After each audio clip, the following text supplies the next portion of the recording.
we all experience some anxiety about the quality of the earth and the quality of relationships on the earth, the quality of democracy on earth.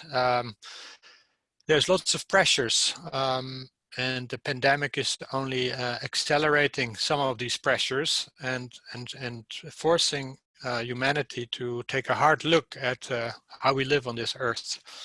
And education, capacity building, learning can be seen as a key mechanism for improving those relationships. And this is, I think, at all levels of education. So we do live in a world that is kind of dysfunctional, and we have lots of evidence showing this. But one question that I would like to discuss is, how do we develop a more relational way of being in the world? How can we find more equitable ways of living in the world? How can we deal with ethical and moral issues better in the world? And how can we kind of escape the economic logic that in a way makes living unsustainably easy and living sustainably difficult? I would argue that this demands quite a radical and maybe dramatic reorientation of how we teach and learn, and how we connect schools with communities, and how we connect science with society. So, and it is not an easy question. Sustainable development, sustainability, what it means, it is difficult, and actually it is a challenge for us not to simplify it too much. I sometimes say we need to complicate things more rather than to simplify things more. And this is a challenge for education and for science, where we always try to neatly organize things in smaller units and pieces and draw boxes around them and make distinctions, but we're not very good at seeing connections and relationships. So just to, as a kickoff, this is something I usually do, as ask a statement: do you agree or disagree? Energy saving light bulbs, are they more sustainable than the conventional ones? And I won't get the feedback I normally get from the room, but usually there will be many who will say, yes, I agree. The new light bulbs are more sustainable than the old ones, and that seems to be the obvious answer, and in some ways it is. It is usually when you dig in a little deeper that you find that the answer is not so straightforward. When you look at toxicity, you can say that the earlier generation of the new sustainable light bulbs had relatively high levels of toxicity. But then it depends on when they break down, how do you get rid of them? What kind of system do you have in place? If you have a good system, that toxicity may not be such a big problem. And even if you have a circular system, we can actually mine some of these rare earth metals and toxic substances that can be re-entered in a new system. But if that system isn't around, then it may end up being incinerated or end up in landfills, and then it is a problem. So it is, from a toxicity perspective, it's not so simple. If you look at the energy itself, you could say, well, the old ones, they gave off a lot of heat as well, not just light. And that's kind of a loss if you live in a house that has poor insulation, or if you live in a place where it's already very warm, so for instance in Burundi, then that extra heat is not very helpful. But if you live in a part of the world like in Norway, where you might have triple pane windows and well insulated homes, then the extra heat can actually be captured, and it can help heat the space you're in the winter time, for instance. In summer it's a different story. And the new LED lights that are less energy consuming, they actually don't give off as much heat. So in that sense, they do what they're supposed to do, give off heat, light and not heat. So the energy question, there's also the question of durability. How long do they last? Well, the old ones only a few thousand hours, the new ones more than 10,000 hours, so that's more sustainable. But when you look at the history of the old light bulb, you could see that companies like Philips and General Electric, they already in the late 20s conspired in Berlin to make them not to last too long. Otherwise, they would not make enough money. So this is sometimes referred to as planned obsolescence, made not to last. And you can also look at, you know, the conditions under which the light bulbs are used. If you look at the LED lights that are energy efficient, they do not do so well in systems that are unstable, where you have power outages or where the network fluctuates the power. Then they actually are not so resilient. Whereas the old ones, they flicker and they can actually survive quite well under those circumstances. So, and this is typically for sustainability, the kinds of kind of critical investigation that you need to engage in order to find out what, given where we are and the point in time when we ask the question, is the most sustainable way of eating, of using energy, of mobility. It very much depends on a number of things. The context in which we ask that question, the current level of understanding that we have, the knowledge that we have, which is continuously evolving.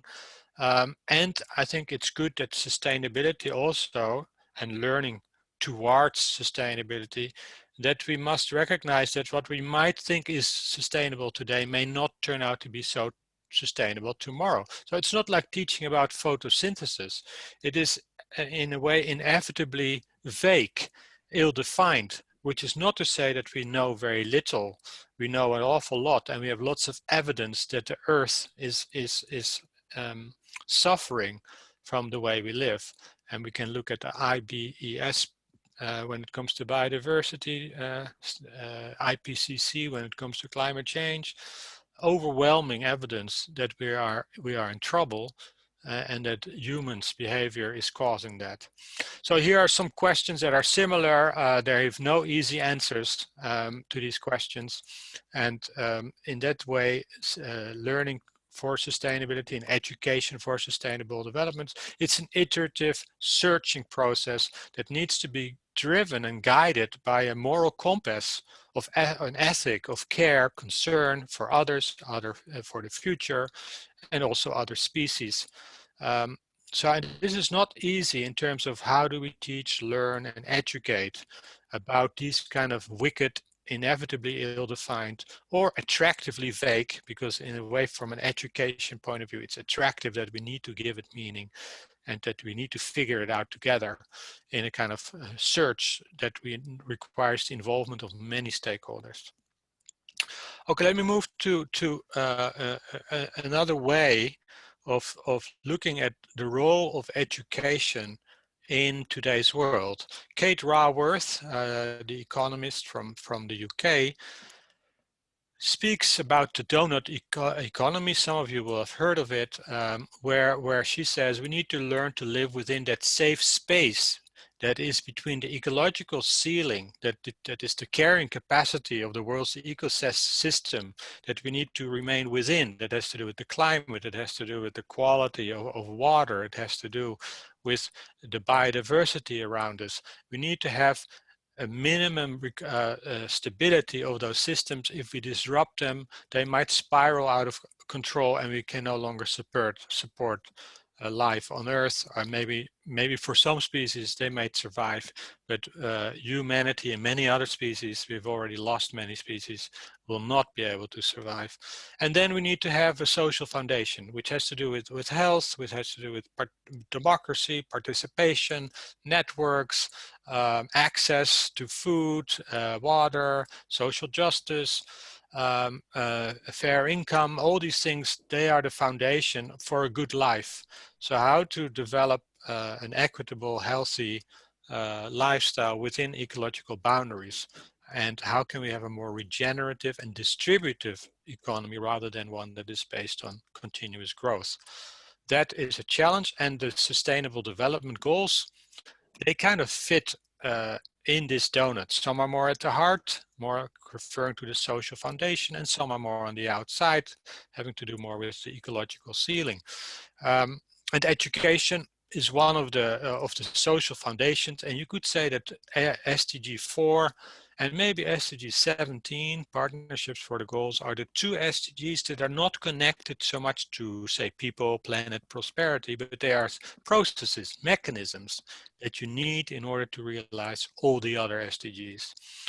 So of course, we do live in an interesting time, also in terms of how we are continuously being influenced, and how nonsense can go viral, and how conspiracy theories rise, and where people find it very hard to distinguish fact from myth.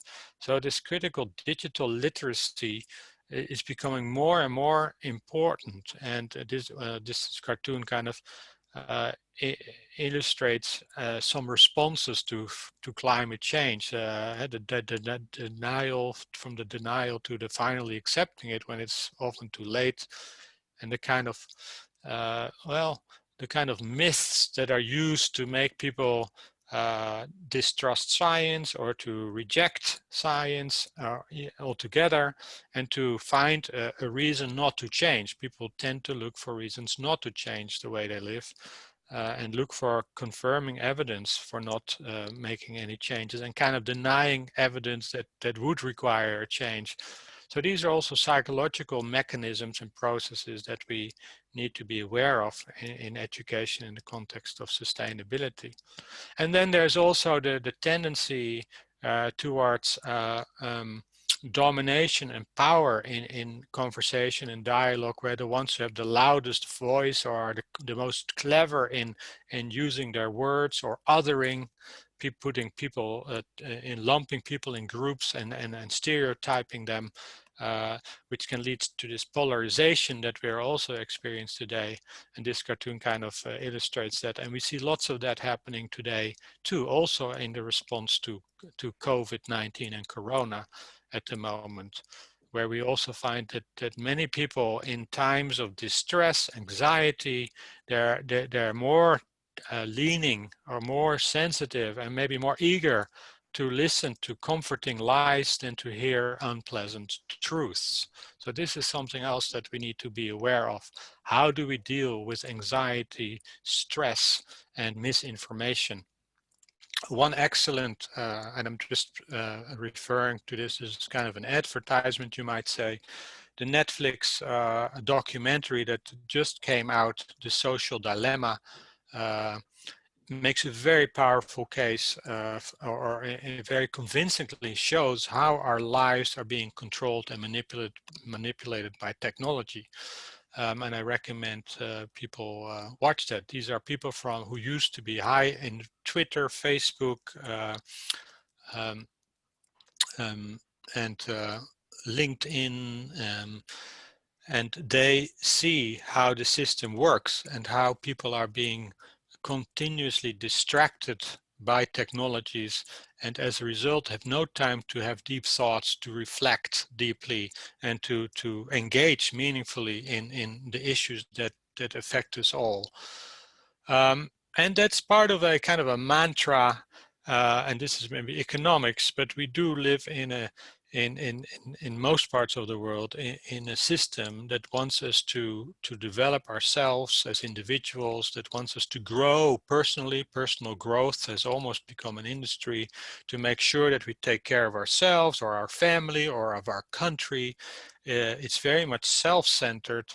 It's very much focusing on innovation, expansion, growth, generating an income, being flexible workers that can shift jobs quickly, so that they can continue to support these kinds of industries, and lead to and generate income that they can then spend on consumer goods, where happiness is something far away that we can get if we work hard and continue to buy things. This is kind of the rat race. And you might think that this has very little to do with education, which you could say that in our schools, also in Norway, I think excellence and competition and ranking, maybe not so much in Norway, but in many countries, we are looking at PISA rankings. We're trying to develop excellence. We tend to emphasize that, and we lose this. These are values of individualism and competition and material values that we emphasize a lot, while we do not emphasize values of solidarity, care, community. They are not part of our curriculum. So there's kind of a hidden curriculum of unsustainability where schools unwillingly, I'm not saying that this is a conscious thing, but unwillingly have become an extension of a globalizing economy. And that leads to students becoming input, throughput, output, to teachers becoming accountable, and where education is very much becoming something for management, to manage and to control, and to examine and test, and focus on the measurable outcomes, and efficiency drives everything. Basically destroying the freedom to learn and to see students and pupils and children as human beings who need to find their place in the world and connect meaningfully with each other and the people around us. I'll go very fast because I'm already behind my schedule, I think. So we do know biodiversity is a good example to illustrate. The IBES shows that we're rapidly losing species. This is not a scientific graph, it's more intuitive. And at the same time, you see that, for instance, consumer product diversity is rapidly growing.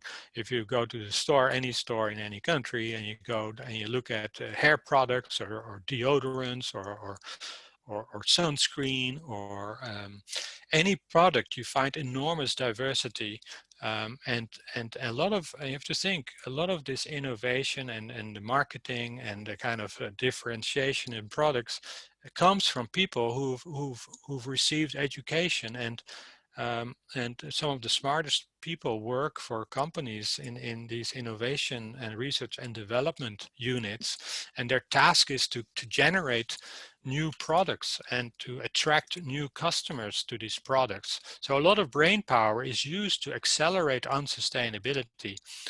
What if we could use that brain power to accelerate sustainability? I think we would be in far better shape today if our schools and universities would think about what is the knowledge, what are the skills and capacities we are developing in our students, what are they strengthening in the world, and what are they weakening in the world. George Monbiot of The Guardian, he puts it like this, you know, we're not very wise in how we use the earth. And he says there may be flowing water on Mars, but is there intelligent life on Earth? That's what we need to be asking ourselves. And while we marvel at NASA's discovery, we destroy our irreplaceable natural resources so we can buy pre-peeled bananas and smartphones for dogs. David Orr of Oberlin College in the United States, he puts it differently. He says, you know, the people with the biggest ecological footprints in the world are not the people growing up in the slums of Mumbai.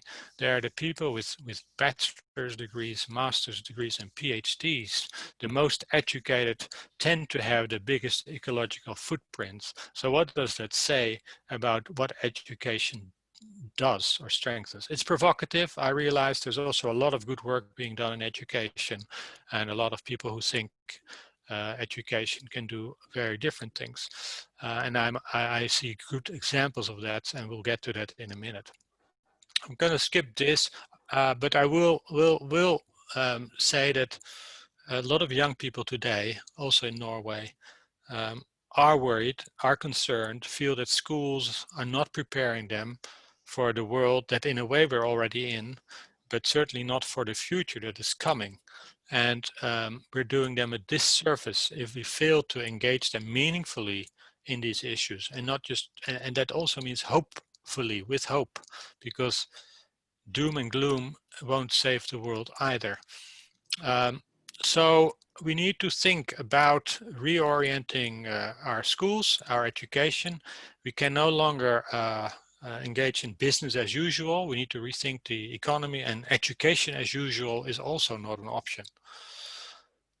So we have huge challenges. Let me real quickly refer to René Lertzman's work, Environmental Melancholia, and here comes psychology is an important aspect of sustainability too.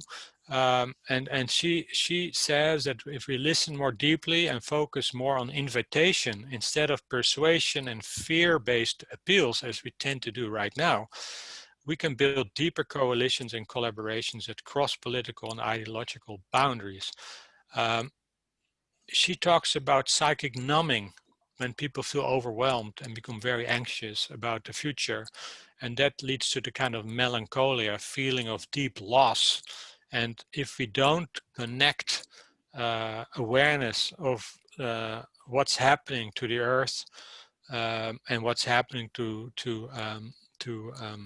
in all its aspects and facets, from the social to the ecological to the economical also, then if we don't connect it to a hopeful possibility to make change, then it can lead to apathy and powerlessness. So to wrap up this first part, and then I'll go to education. These bullets kind of sketch the time that we are living in. It's highly complex, lots of uncertainty,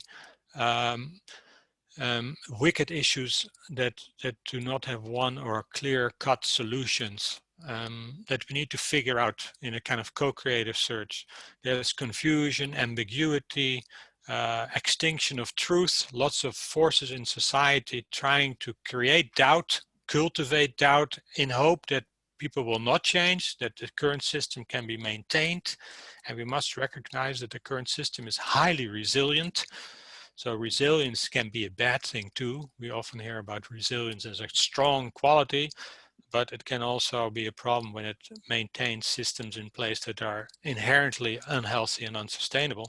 Hyperconnectivity, where people are connected through devices and technology, but it can lead to shallow relationships. It can lead to being distracted all the time.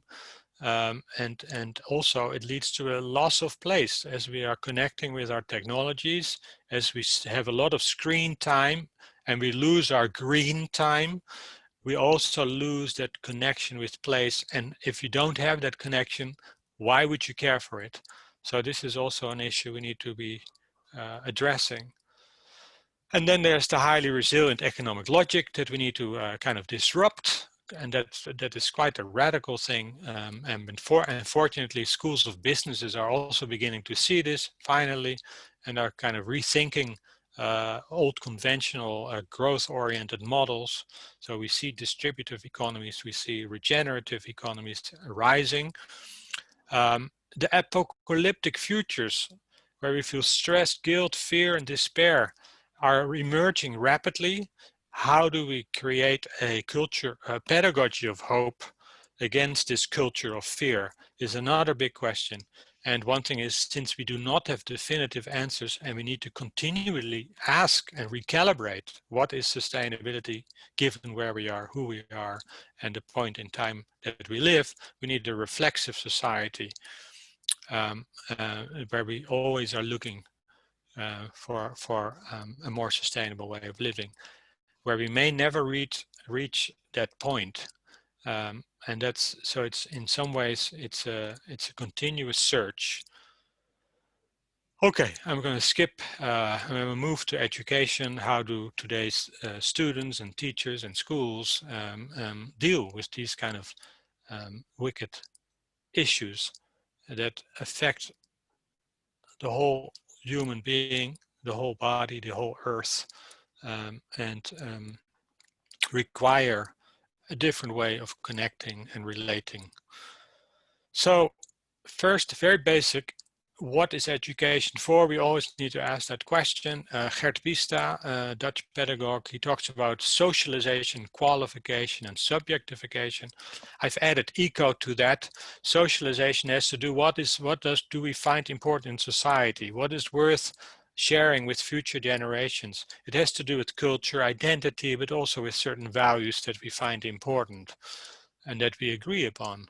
And the value of caring for the earth is a value that not everybody agrees upon, but in most governments and most policy statements, also the UN, that is a value that we agree upon.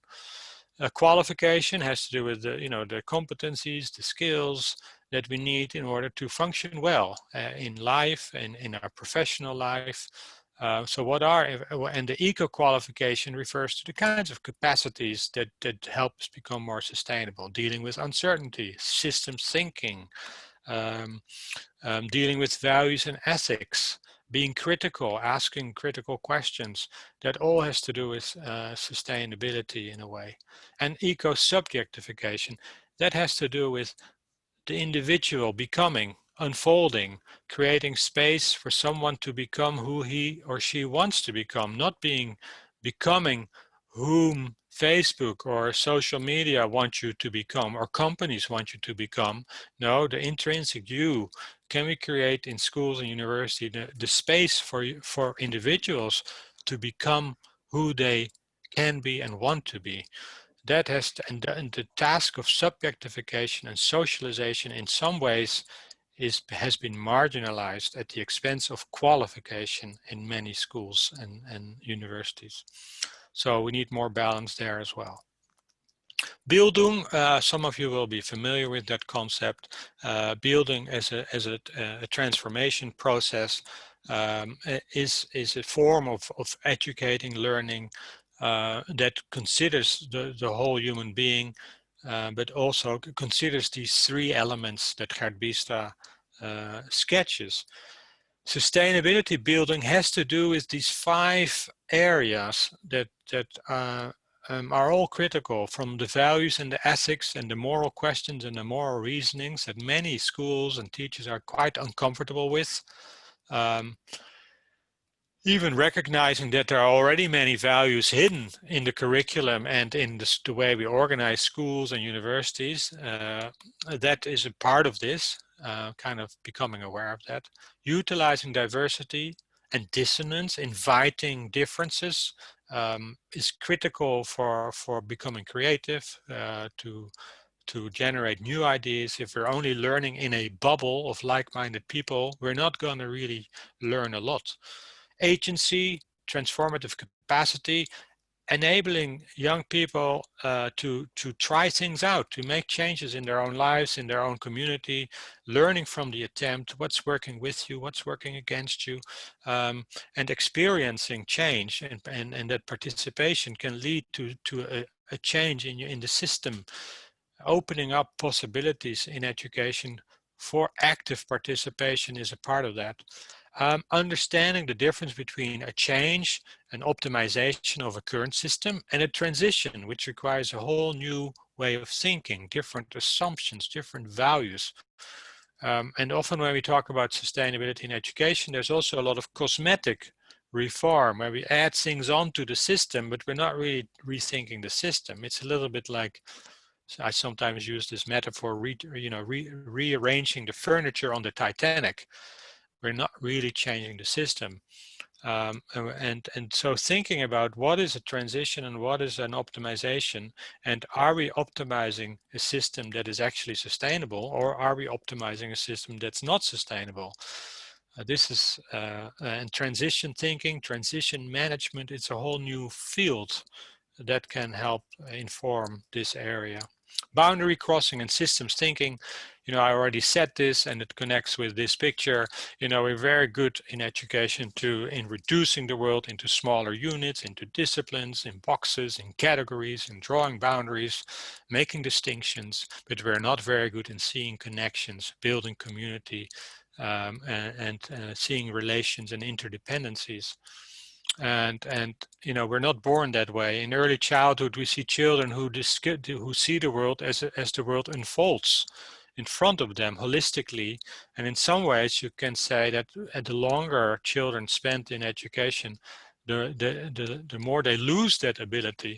So in some ways, some people say, where do we start? Should we start with disciplinary and then work ourselves towards interdisciplinary, transdisciplinary? And then, no, I mean, you could say we're already born as holistic thinkers.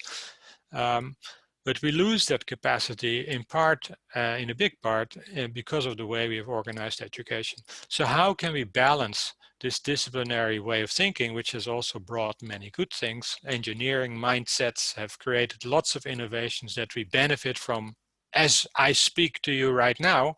We cannot diminish that, but how do we complement that with more holistic relational ways of learning, knowing, that also connects with different ontologies. There are lots of groups and societies and indigenous groups in the world that have a far more relational way of being in the world, where they connect much more with each other, with the surroundings, with nature, than say most of us do. So we also need to think about that.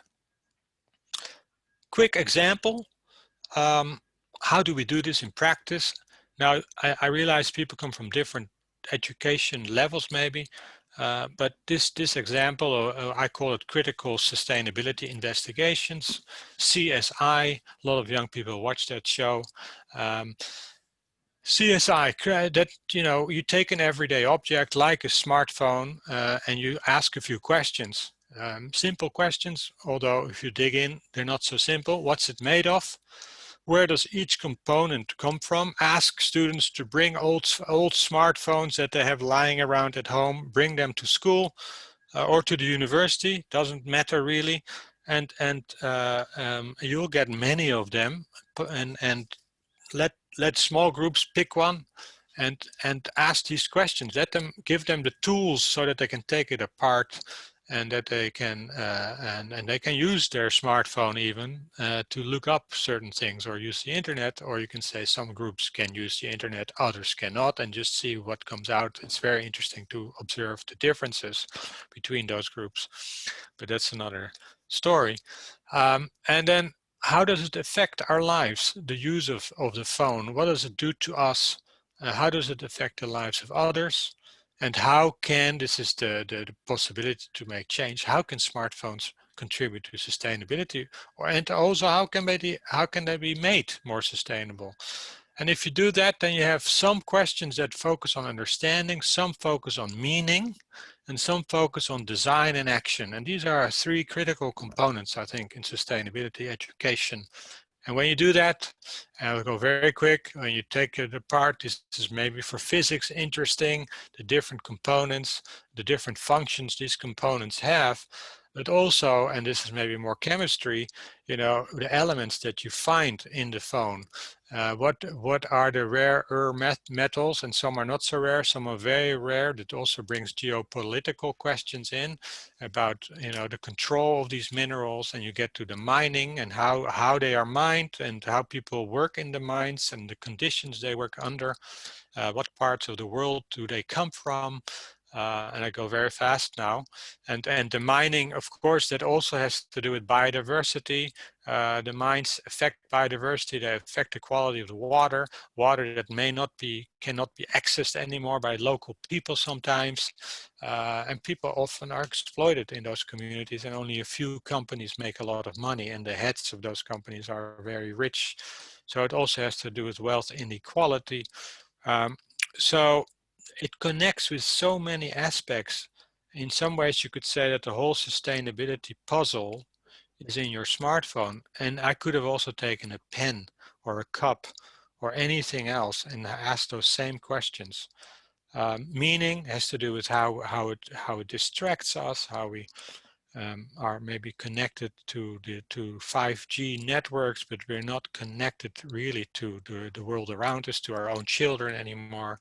Parents hardly having a conversation anymore with their children, all hiding behind their smartphones, even when they go to the bedroom. And this is really affecting how we think and how we can focus. And so we need to really investigate this. So that has to do with the meaning and also the marketing around the cookies we accept. What does it do to the phones monitoring us? But also our identities are more and more determined by the technology. And then there's issues of equality. Mashelkar talks about frugal innovation. This is in India. The woman on the left is from the higher rich caste, and the woman from the right from the lower poor caste. They both have access to cell phones.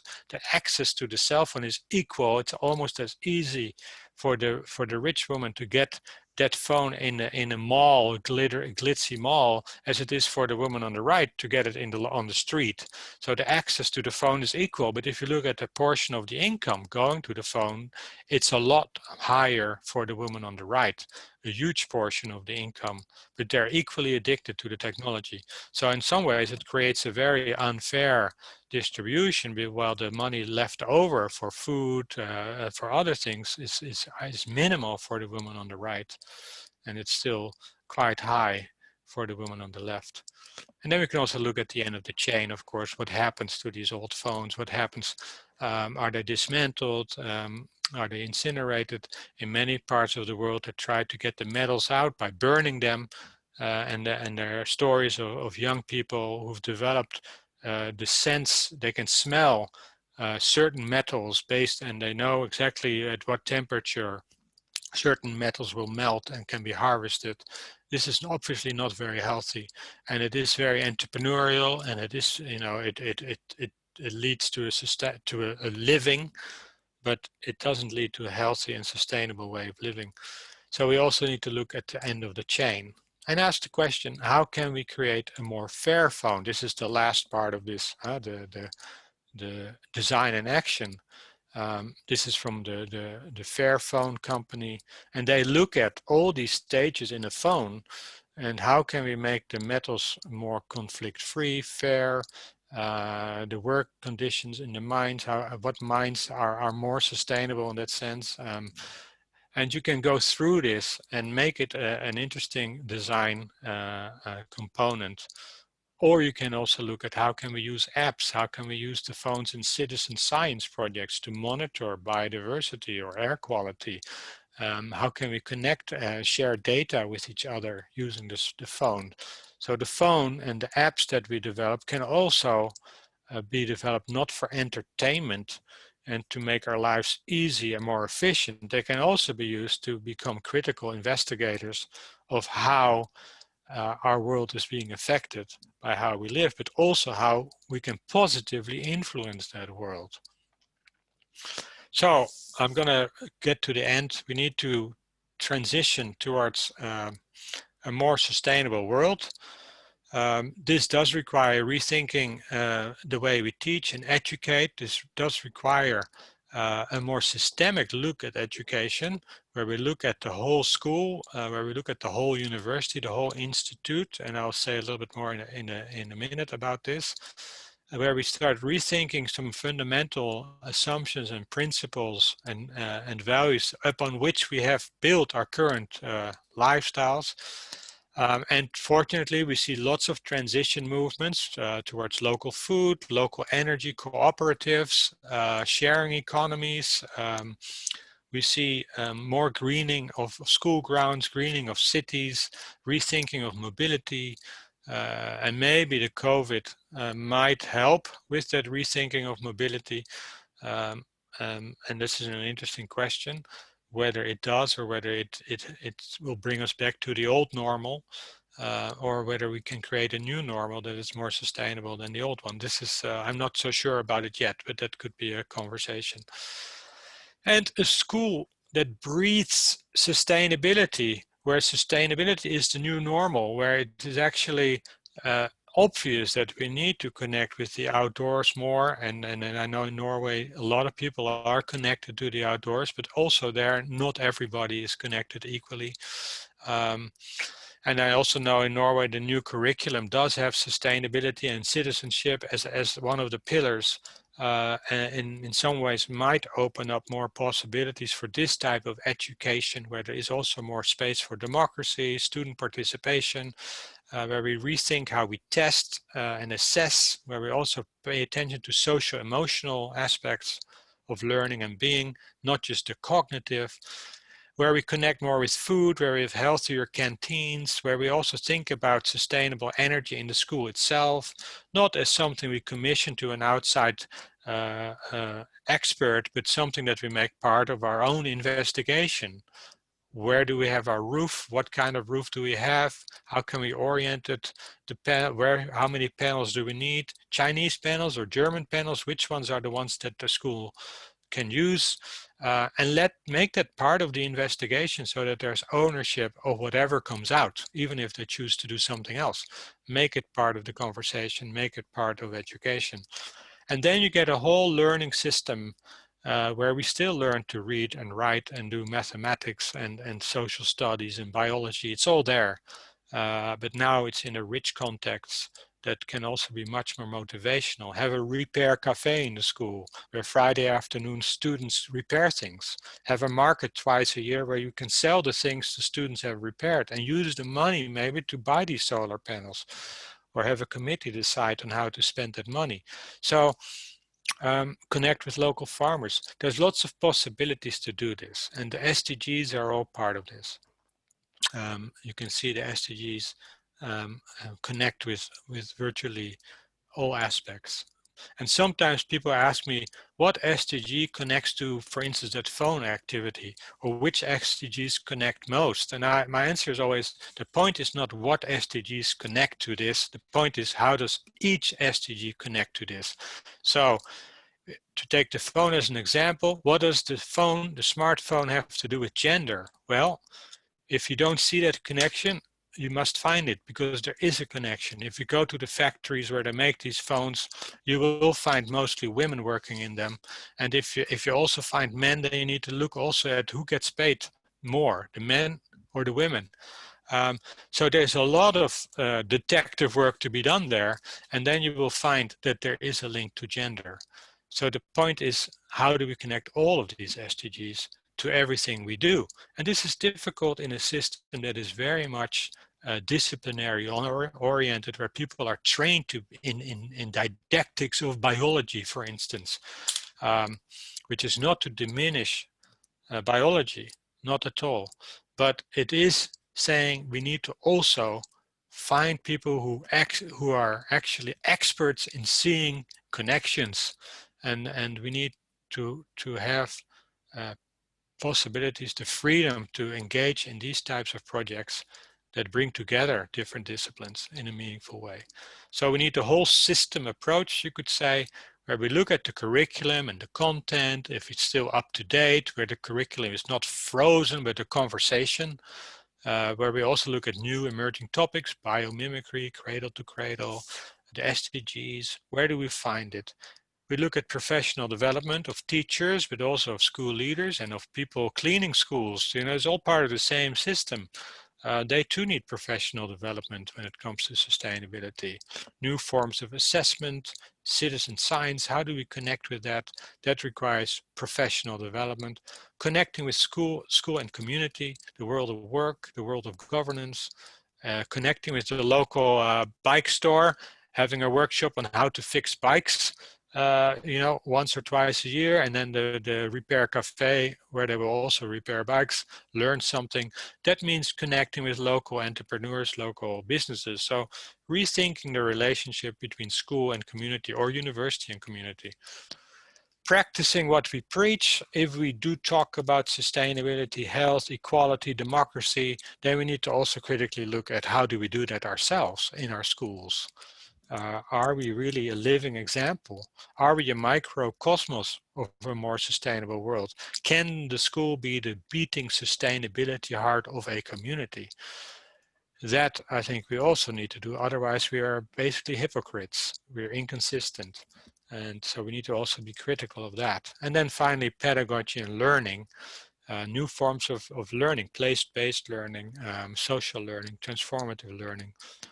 We need to also make room for that, because these types of issues require new forms of learning. And lastly, it does require leadership, coordination, visioning, and governance. And this whole flower is what we call the whole school approach. This is what NMBU is trying to develop together with 4 secondary schools near Oos, in Schie, in Dreubach, and in VAM, the Green Vocational School, Agriculture School. And it's a very interesting experiment with these 4 schools, supported by the region. They have invested in this and they find it important, and schools have all coordinators for this.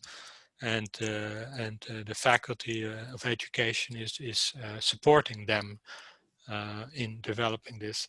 And I'm very honored and pleased that I've been asked to kind of advise in this process.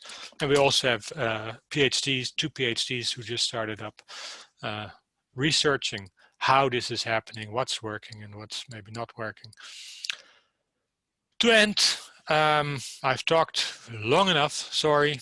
I think some closing suggestions then. We need to look for spaces where pupils and students can investigate these types of issues that are rooted in their own life world, their own concerns, and in their local environment, while always being mindful of the bigger picture. And boundary crossing is another key term here. The systems approach and the SDGs can help with that. Consider sustainability not as a destination or a topic to add, but as a moral quest for a better world for all, and as a means to make education more relevant and meaningful. It's a catalyst for educational innovation in a way. And that is often a better entry point than to say you need to implement education for sustainability, or sustainability needs to become another topic or a module or a course. Because when you do that, then you're basically reorienting or changing the furniture on the Titanic. You're not changing the system. Although it can be a stepping stone for doing that. So I don't want to say that it is a bad idea altogether. It can be the start of a change, a deeper change. Utilize diversity and multiple perspectives. Invite those when they are missing. Look for synergy, but also look for contestation and conflict. Those are usually the drivers of change. Just make sure that it's done in a healthy environment, because if it's in an environment of antagonism and animosity, then diversity and conflict becomes destructive. And we see many examples of that too. A culture of fear requires a pedagogy of hope and space for action. Sustainability need not be depressing. Let's also not put it in that box of doom and gloom. And lastly, make use of disruptions, because these systems that we are all in are quite stubborn and they're hard to change. So when sometimes we need to shake things up, we often hear about adaptation and that we need to adapt to the fast changing world. But we also need to sometimes pause and wonder, why is it that we need to run all the time? And what are the structures that force us to do that? And maybe we need to disrupt those structures, and disruptive capacity is just as important as adaptive capacity.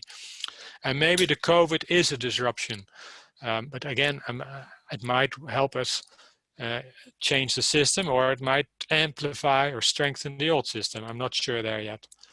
And sometimes we need to be, a little bit more radical. The state of the earth at the moment requires a more radical approach. At the same time, we must also be careful that as the urgency increases, that we do not lose the possibility for education, learning together, and democracy, because otherwise we will resort to an eco-totalitarianism where we lose that part of sustainability, and that would also be dangerous.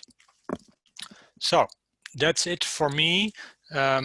You will see my email address here. My blog was already mentioned by Frode, and yeah, I hope it was a lot, maybe too much. I still hope that some of it will linger on and travel a little bit further. Thank you.